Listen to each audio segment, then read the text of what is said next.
اور حضرت موسیٰ بالواسطہ اس تجلی کا مشاہدہ کر رہے تھے، لیکن اس تجلی کا نتیجہ کیا نکلا؟ پہاڑ پھٹ گیا، ریزہ ریزہ ہو گیا، اور حضرت موسیٰ بے ہوش ہو کر گر گئے۔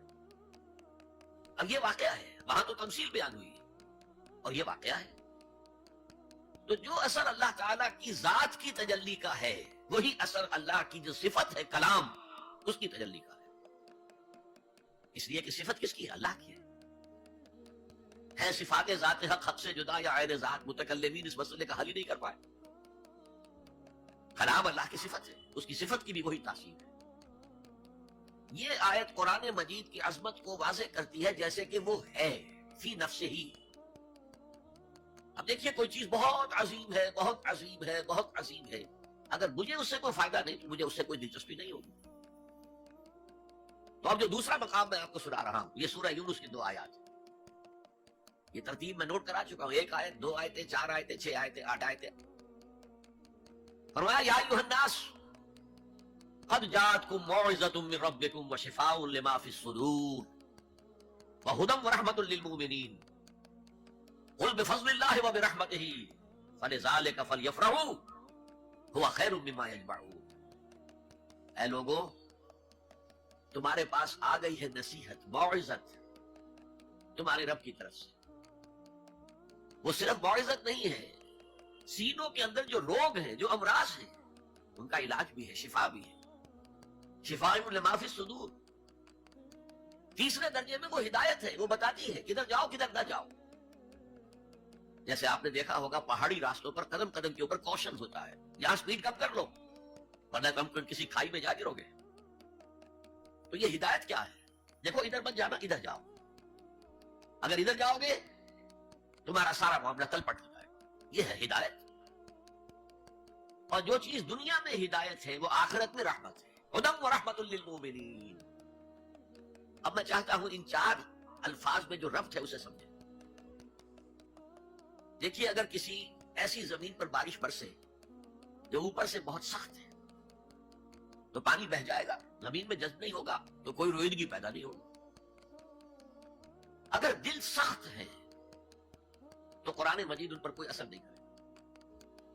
اس کے لیے سب سے پہلے موعظہ کی ضرورت ہے، واعظ کی ضرورت ہے، نصیحت کی ضرورت ہے، تاکہ دل نرم پڑ جائے۔ انسانی دل جب سخت ہوتے ہیں تو ان کی سختی چٹانوں سے زیادہ ہوتی ہے۔ سورہ بقرہ میں فرمایا ثم قست قلوبکم فہی کالحجارۃ او اشد قسوہ۔ یہودیوں سے خطاب ہے، ثم قست قلوبکم من بعد ذلک فہی کالحجارۃ او اشد قسوہ۔ اے بنی اسرائیل، تمہارے اس طرز عمل کے نتیجے میں تمہارے دل سخت ہو گئے اور اب وہ پتھروں سے زیادہ سخت ہے۔ لہذا سب سے پہلے ضرورت کیا ہے؟ دل کی زمین کو نرم کیا جائے، اس میں حل چلایا جائے۔ یہ کام ہے موعظہ کا، واعظ کا، نصیحت کا۔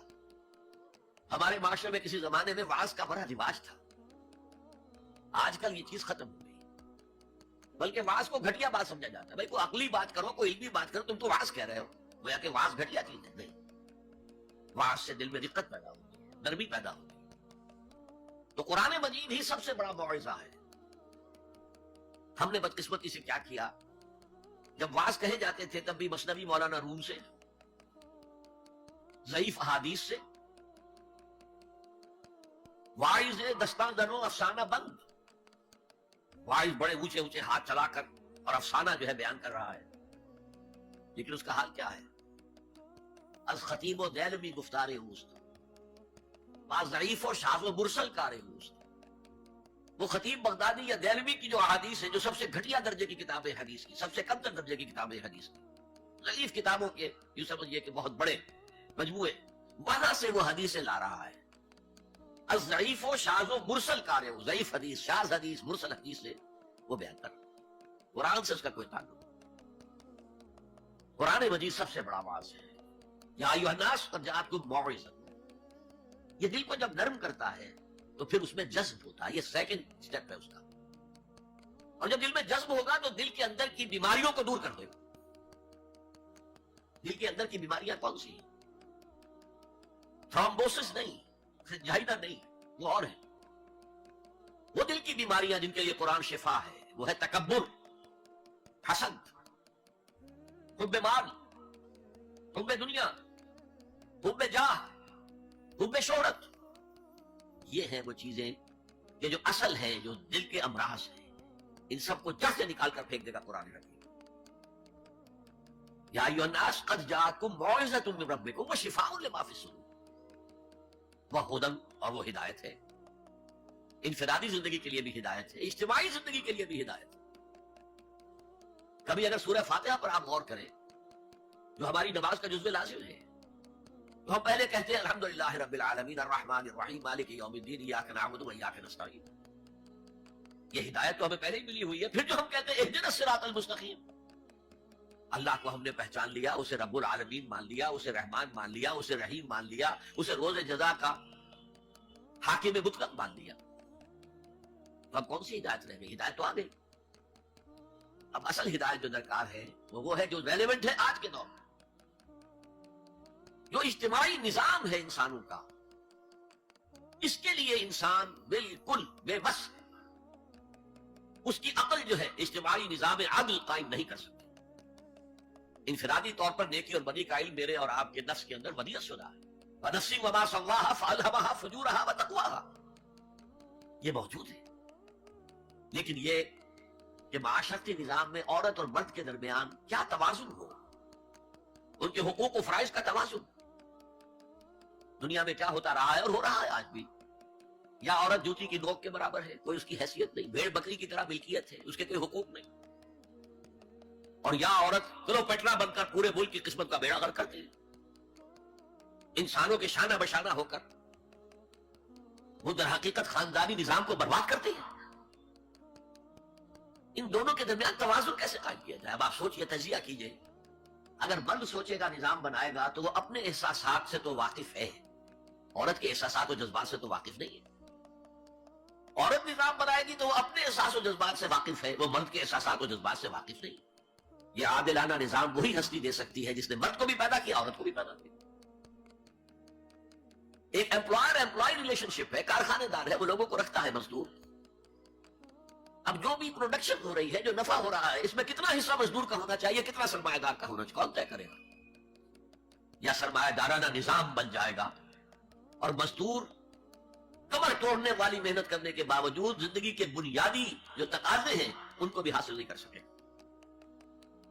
میں نے آپ کے ممبئی شہر میں جو اس وقت دیکھا ہے، یہ جو چھوٹے چھوٹے خانے بنے ہوئے کبوتروں کے سے جن میں انسان رہ رہے ہیں اور پوری زندگی ان میں گزارتے ہیں، یہ انسان، جبکہ اونچے اونچے محل موجود ہیں، بڑی بڑی عمارتیں موجود ہیں، ایکڑوں پر پھیلی ہوئی کوٹھیاں موجود ہیں، یہ ہے ننگا کیپٹلسٹک نظام، ننگا اوریم۔ اسی کا رد عمل تھا جو کمیونزم کی شکل میں ظاہر ہوا، ایکوالٹی ہونی چاہیے، لیکن اس کمیونزم نے شکل اختیار کر لی ون پارٹی ڈکٹیٹرشپ۔ تمہیں کوئی حق حاصل نہیں ہے، نہ کچھ کہہ سکتے ہو، نہ تنقید کر سکتے ہو، نہ رائٹ آف ایسوسیشن ہے، نہ right of expression of opinion ہے، بس کام کرو، تنخواہ لو، روٹی کھاؤ، اللہ اللہ خیر۔ یہی وجہ ہے کہ وہ نظام بھی مر گیا۔ اسی طریقے سے کسی بھی نظام میں اگرچہ حاکم مطلق تو اللہ ہے، پھر بھی کوئی نظام آپ بنائیں گے تو کچھ حکام ہوں گے، اولو الامر ہوں گے۔ خلافت راشدہ میں بھی تھے نا، امیر المومنین تھے، اولو الامر تھے۔ عوام میں اور ان کے درمیان حقوق و اختیار کا توازن کیا ہو، کون طے کرے گا؟ اولو الامر تو چاہیں گے سارے اختیارات ہمارے پاس ہوں، ٹوٹلیٹیرین سٹیٹ قائم ہو جائے گی۔ عوام چاہیں گے ہمارے پاس ہو اور ہمیں اتنی آزادی ہو کہ مادر پدر آزاد ہو جائے، جو چاہے کریں، ہومو سیکسول ہو جائے، ہومو سیکسول میرجز کریں، ہمیں کوئی روکنے والا نہ ہو۔ تو میں نے آپ کو بتایا اجتماعی نظام کے یہ تین گوشے ہیں، معاشرتی نظام، معاشی نظام، سیاسی نظام۔ آج کے انسان کی اصل ضرورت یہ ہے، اس لیے کہ اس طرح کا ہمہ گیر نظام اس سے پہلے تھا ہی نہیں، لوگوں کو آزادیاں تھیں۔ آج آپ کا پورا تعلیمی نظام بھی اسی نظام کے تحت ہے۔ آپ کہاں لے جائیں گے اپنے بچوں کو؟ آپ ان کے حوالے کر کے اپنے ہاتھ دھو لیتے ہیں، you wash your hands of your children. وہ نظام جو چاہے گا بنا دے گا ان کو۔ گلا تو گھونٹ دیا اہل مدرسہ نے تیرا، کہاں سے آئے صدا لا الہ الا اللہ؟ کیا کریں گے؟ انہیں کہیں کسی تہخانے میں تو بند نہیں کر سکتے۔ آپ اپنے گھر میں ٹیلی ویژن نہیں لائیں گے، وہ جا کر دکان پہ دیکھیں گے۔ جب تک نظام درست نہ ہو، اور نظام کی ہدایت ہے جو قرآن نے دی ہے اصل، ورنہ اخلاقیات کا معاملہ میں آپ سے عرض کر دوں کہ یہ تو نوع انسانی کی مشترک میراث ہے۔ سچ بولنا اچھا ہے، جھوٹ بولنا برا ہے، کون نہیں جانتا؟ کیا ہندو نہیں جانتا؟ کیا بدھ مت کا پیرو نہیں جانتا وعدہ کرنا اچھا ہے وعدہ خلافی بری ہے؟ کون نہیں جانتا؟ عیسائی نہیں جانتا ہے، یہودی نہیں جانتا، سب جانتا۔ بیسک ہیومن مورالٹی تو ہمارے اندر ہے، جیسا کہ میں نے آیت آپ کو سنائی، وَنَفْسٍ وَمَا سَوَّاهَا فَأَلْهَمَهَا فُجُورَهَا وَتَقْوَاهَا، انسان کا نفس جو اللہ نے پوری طرح تیار کر دیا، نوک پلک سوار دی اور اس میں نیکی اور بدی کی تمیز ودیت کر دی۔ لہذا اصل ہدایت ہے آج جس کی ضرورت ہے وہ اجتماعی نظام۔ 2 منٹ اور لے لوں آپ کے۔ 300 سال سے انسان اسی اجتماعی عدل کی تلاش میں ادھر سے ادھر ٹھوکرے کھا رہا ہے۔ کوئی 250 برس سے زیادہ ہو گئے ہیں۔ فرانس میں انقلاب آیا، کیوں آیا؟ یہ بادشاہت، یہ مانی دارت۔ بادشاہ کون ہے؟ وہ بھی انسان ہے، ہم بھی انسان ہیں، اسے کیا حق ہے کہ وہ حکومت کرے؟ لہذا انقلاب آیا، سخت خونی انقلاب آیا، لوگوں نے چاہا کہ عدل ہو، لہذا فرینچ ریولوشن آیا۔ لیکن چونکہ وہ ریولوشن یک طرفہ تھا، صرف سیاسی نظام بدلا، معاشی نظام نہیں بدلا، سود موجود رہا، لہذا اس کے بعد کیپٹلزم کی لعنت مسلط ہو گئی۔ پہلے لارڈز اینڈ بیرنز اور بڑے بڑے زمیندار اور جاگیردار سروں پر مسلط تھے، اور اب کارخانے دار اور کیپٹلسٹ مسلط ہو گئے۔ آج کی جمہوریت کیا ہے؟ دس از دی ڈکٹیٹرشپ آف دی کیپٹلسٹ۔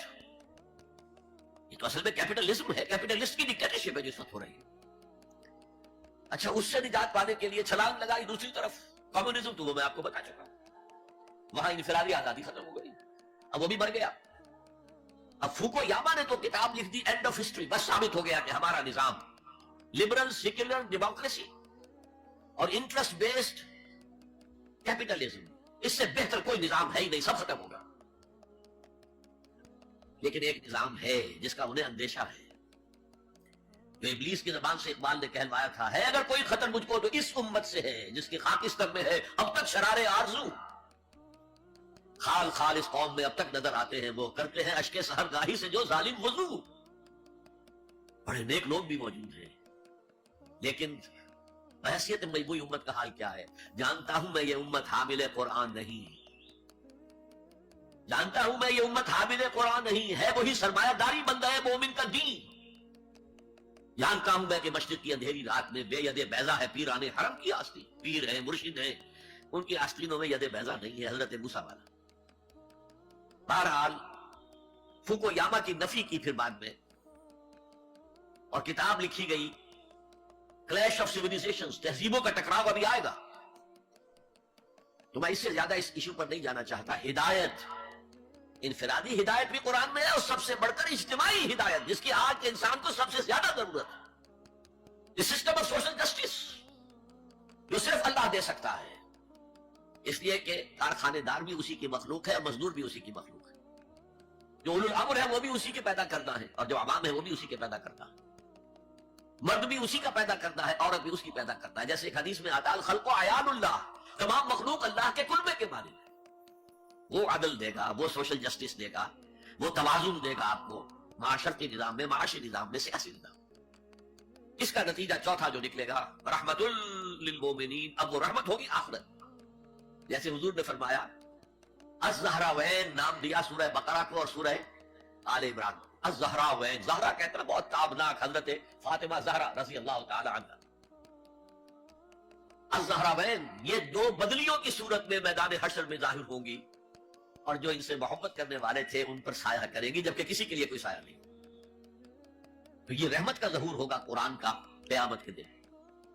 اب اگلی آیت دیکھیے، قل بفضل اللہ وبرحمتہ، اے نبی ان سے کہہ دیجئے یہ اللہ کے فضل اور اس کی رحمت کا مظہر ہے کہ اس نے تمہیں قرآن مجید جیسی کتاب ہدایت دی، جو موعظہ بھی ہے، شفاء لما فی الصدور بھی ہے، دنیا میں ہدایت بھی ہے، آخرت میں رحمت بھی ہے۔ قل بفضل اللہ وبرحمتہ فبذلک فلیفرحوا، اگر جشن منانا ہے تو اس کا مناؤ، خوشیاں منانی ہے تو اس کی مناؤ۔ ہوا خیر مما یجمعون، یہ دولت ان تمام چیزوں سے زیادہ قیمتی ہے جو انسان جمع کرتا ہے۔ دولت جمع کرتا ہے، مال، اسباب، جائیداد، کاروبار، اور محل بناتا ہے، اس میں بڑا اعلیٰ فرنیچر رکھتا ہے، اس میں لا کر ڈیکوریشن پیسز کہاں کہاں سے پوری دنیا سے لا کر رکھتا ہے۔ ان سب سے کہیں زیادہ قیمتی شے قرآن ہے۔ اب آئیے 4 آیات، سورہ رحمان کی اولین 4 آیات۔ الرحمن، یہ جملہ نہیں بنا، یہ تو صرف مبتدا ہے۔ لیکن آیت پوری ہے، الرحمن علم القرآن خلق الانسان علمہ البیان. یہ اصل میں جو 4 آیتیں، ان میں 4 چوٹی کی چیزوں کا بیان ہے، ٹاپ موسٹ چیزیں. اللہ کے ناموں میں سب سے پیارا نام رحمان ہے. اگرچہ قرآن میں کثرت سے آیا ہے اللہ، وہ کیوں؟ اہل عرب صرف اسی نام سے واقف تھے، اللہم اللہم دعائیں مانگا کرتے تھے. اور آپ کو معلوم ہے سورہ فرقان میں تو اعتراض بھی انہوں نے کیا، یہ رحمان کا کون ہے؟ ہم تو جانتے نہیں، یہ کہاں سے لے آئے ہوئے محمد الرحمان صلی اللہ علیہ وسلم. لیکن آپ غور کریں تو سب سے پیارا نام رحمان ہے. دیکھیے رحمت سے یہ 2 نام بنائے گئے، الرحمن الرحیم. 113 مرتبہ تو تمام صورتوں کے سے پہلے یہ آیت موجود ہے، الرحمن الرحیم، بسم اللہ الرحمن الرحیم. سورہ فاتحہ میں الحمدللہ رب العالمین الرحمن الرحیم. ان میں فرق کیا ہے؟ یہ جو فعلان کا وزن ہے، اس پر جو عربی میں لفظ آتے ہیں، اس میں کسی صفت کی ہیجانی کیفیت، طوفانی کیفیت، ٹھاٹھے مارتا ہوا سمندر، پہاڑوں ایسی لہریں، کسی سے غضبان بنا ہے، انتہائی غضبناک، بہت غصہ، اسی سے جوعان بنا ہے، بھوک سے مر رہا ہوں میں، انا جوعان، اسی سے عطشان بنا ہے، میں پیاسا مر رہا ہوں. اللہ کا لفظ، اللہ کا نام رحمان ظاہر کر رہا، اللہ کی رحمت ٹھاٹھے مارتے ہوئے سمندر کی طرح ہے. اور رحیم فعیل کے وزن پر ہے، جس میں دوام ہوتا ہے، تسلسل ہوتا ہے. تو اللہ کی رحمت جہاں ٹھاٹھے مارتے ہوئے سمندر کی طرح ہے، ساتھ ہی وہ آہستگی کے ساتھ مسلسل بہنے والے دریا کے مانند بھی ہے، تسلسل کے ساتھ. اب ان دونوں کا ریلیشن اگر میں آپ کو ایک مثال سے سمجھاؤں، اگر کہیں کسی بس کا ایکسیڈنٹ ہو جائے اور آپ دیکھیں کوئی عورت جو ہے مردہ ہو گئی ہے اور کوئی شیر خار بچہ اس کی چھاتی سے چمٹا ہوا، اسے کیا پتا میری ماں مر گئی، اور کوئی آئیڈینٹیفیکیشن نہیں ہو رہی، کچھ پتا نہیں ہے یہ کون خاتون تھی، کہاں سے آئی تھی، کچھ نہیں. آپ بتائیے اس وقت کون سا انسان ہوگا جس کے دل میں رحمت کا دریا جوش نہ مار جائے، اس بچے کی سرپرستی میں کر لوں. یہ انسان کی فطرت ہے. لیکن جب وہ گھر لے جائے گا تو ہو سکتا ہے کچھ دن کے بعد وہ محسوس کرے کہ میں نے خامخواہ کو یہ بوجھ اپنے اوپر لے لیا ہے، میرے تو اپنے بچے بہت تھے. گویا کہ جوش تو آیا، دوام اس میں نہیں ہے. اللہ کی رحمت ٹھاٹھے مارتے ہوئے سمندر کی طرح بھی ہے، اور اس میں دوام ہے، دریاؤں کا سا دوام، تسلسل سے بہنے والا. اور سب سے پیارا میں کیوں کہہ رہا ہوں یہ نام؟ ہمیں سب سے بڑی ضرورت رحمت کی ہے. دیکھیے اللہ رازق ہے، اللہ رازق ہے، ہمیں رزق دیتا تاکہ ہم زندہ رہیں. اور اس نے ہمیں زندگی اس لیے دی ہے لِيَبْلُوَكُمْ أَيُّكُمْ أَحْسَنُ عَمَلًا، تاکہ تمہارا امتحان لے. تو رزق دینا اس کی ضرورت ہے، میری ضرورت نہیں ہے. مجھے زندہ رکھنا چاہتا ہے تاکہ وہ امتحان میں دوں تو رزق دے گا مجھے. لیکن رحمت کون سی چیز ہے؟ میں حدیث آپ کو سناتا ہوں. ایک دفعہ آپ نے فرمایا کوئی انسان محض اپنے عمل کی بنیاد پر جنت میں داخل نہیں ہو سکے گا جب تک کہ رحمت خداوندی دستگیری نہ کرے. اسی صحابی رضی اللہ تعالی عنہ نے بڑی ہمت سے، جرأت سے، بلکہ ہم کہہ سکتے جسارت سے کام لیا کہ پوچھ لیا حضور کیا آپ بھی؟ فرمایا میں بھی، الا یتغمدنی ربی برحمتہ، میں بھی داخل نہیں ہو سکوں گا جنت میں جب تک کہ میرا رب مجھے ڈھانپ نہ لے اپنی رحمت سے. تو سب سے پیارا نام کون سا ہوا؟ الرحمن. اب آئیے اگلی آیت، علم القرآن، اس نے قرآن کی تعلیم دی. جو پچھلا مقام ہم نے دیکھا تھا قل بفضل اللہ وبرحمتہ فبذلک فلیفرحوا، اس اللہ تعالیٰ نے قرآن کا علم دیا. لیکن آپ سوچئے جو دوسرے علوم ہیں وہ کس نے دیے ہیں؟ یہ سارا سائنٹیفک نالج اور ٹیکنالوجی، یہ وہی تو علم آدم الاسماء کا ظہور ہے جو ہو رہا ہے. پوٹینشلی یہ سارا مادی علم حضرت آدم کی شخصیت میں ودیت کر دیا گیا تھا. پوٹینشلی جیسے آم کی گٹھلی میں پورا آم کا درخت ہے. علم آدم الاسماء کلھا، تمام نام سکھا دیے. اور ساتھ ہی وہ ایپریٹس دے دیا جس سے کہ یہ علم جو پوٹینشل تھا یہ ایکسفولیٹ ہو سکے، یہ کھلے. جیسے کہ کلی بند ہوتی ہے پھر کھلتی ہے تو 5 پتیاں ظاہر ہوتی ہیں، ایکسفولیشن. وہ ایپریٹس کیا ہے؟ ان السمع والبصر والفؤاد کل اولئک کان عنہ مسئولا. کانوں سے سنو، آنکھوں سے دیکھو، اس دماغ میں سینس ڈیٹا فیڈ کرو، پروسیس کرو، نتیجہ نکالو، میموری کے حوالے کر دو، اور سوچو اور دیکھو اور مشاہدہ کرو، نتائج اسے نکالو، پچھلی میموری سے اس کو ٹیلی کرو، کوئی نئی چیز مل گئی ہے تو اس کو بھی اسٹور کر لو. یہی ہے نا. میں مثال دیا کرتا ہوں کہ کسی شخص نے ہمارے آبا و اجداد میں سے کوئی 1000ویں پیڑھی ہماری ہوگی، ابھی تک انسان کسی سورس آف انرجی سے واقف نہیں تھا. پھل کھاتا تھا یا گوشت کچا کھاتا تھا. کسی شخص نے دیکھا کہ اوپر سے ایک چٹان گری اور نیچے بھی چٹان تھی، تو آگ کا شعلہ برآمد ہو گیا. اوہ یہ کیا ہے؟ اب اس نے ویریفائی کرنے کے لیے 2 پتھر لیے، ٹکرائے، شعلہ پیدا ہو گیا، آگ ایجاد ہو گئی. The most primary source of energy. اسے آگے کسی نے دیکھا کہ ہانڈی چڑھی ہوئی ہے چولہے کے اوپر اور ڈھکنا اس کا ہلا، اسے کون ہلا رہا ہے؟ وہ جن ہے، بھوت ہے، کون ہے؟ بعد میں معلوم نہیں، یہ سٹیم ہے. سٹیم میں طاقت ہے. سٹیم انجن ایجاد ہو گئے، چل پڑی گاڑیاں. فرنٹیئر میل آتا تھا پشاور سے بمبئی تک، چلا رہا ہے اسی سٹیم انجن سے. تو یہ علم ہمارا تدریجاً آگے بڑھا، لیکن یہ دیا ہوا اللہ کا ہے. لیکن تمام علوم میں چوٹی کا علم قرآن کا علم ہے. میں کہہ رہا تھا نا، ان 4 چیزوں میں 4 چوٹی کی چیزیں ہیں. اللہ کے ناموں میں سب سے پیارا نام رحمان، جو علم اس نے دیا تمام مخلوقات میں، اس میں چوٹی کا علم جو ہے وہ قرآن کا علم ہے. اب آئیے، خلق الانسان، پھر سوچے انسان کو پیدا کیا تو کیا جنوں کو نہیں کیا؟ کیا فرشتوں کو نہیں کیا؟ کیا یہ گیلیکسیز پیدا نہیں کی؟ کیا چاند اور سورج نہیں پیدا کیا؟ کیا ہماری زمین کے اوپر زندگی کی جو شکلیں ہیں، نباتاتی اور حیواناتی، یہ چرند ہیں اور پرند ہیں اور مچھلیاں ہیں، کس نے پیدا کی؟ سب کچھ اس نے پیدا کیا، لیکن اس کی کریشن کا کلائمیکس انسان ہے. سب سے بڑی اس کی تخلیق انسان، جو مسجود ملائک بن گیا. فسجد الملائکۃ کلھم اجمعون. اس قدر تاکید ہے، سجدے میں گر گئے تمام فرشتے، کل کے کل فرشتے جمع ہو کر 3 مرتبہ. کہیں شبہ رہ جائے جبرائیل نے نہیں کیا ہوگا سجدہ یا اسرافیل، نہیں، کلھم اجمعون. یہ انسان شاہکار ہے اللہ کی تخلیق کا. فرمایا ہے خلقتہ بیدی. اے ابلیس، تو اس آدم کو سجدہ نہیں کرنا چاہتا جسے میں نے اپنے دونوں ہاتھوں سے بنایا. کیا معنی اس کے؟ اللہ کے 2 ہاتھ کیا ہیں؟ الا لہ الخلق والامر. 2 عالم ہیں، ایک عالم امر ہے، ایک عالم خلق ہے. عالم امر میں اللہ کے حکم کی تعمیل چشم زمن میں ہو جاتی ہے. انما امرہ اذا اراد شیئا فانما یقول له کن فیکون.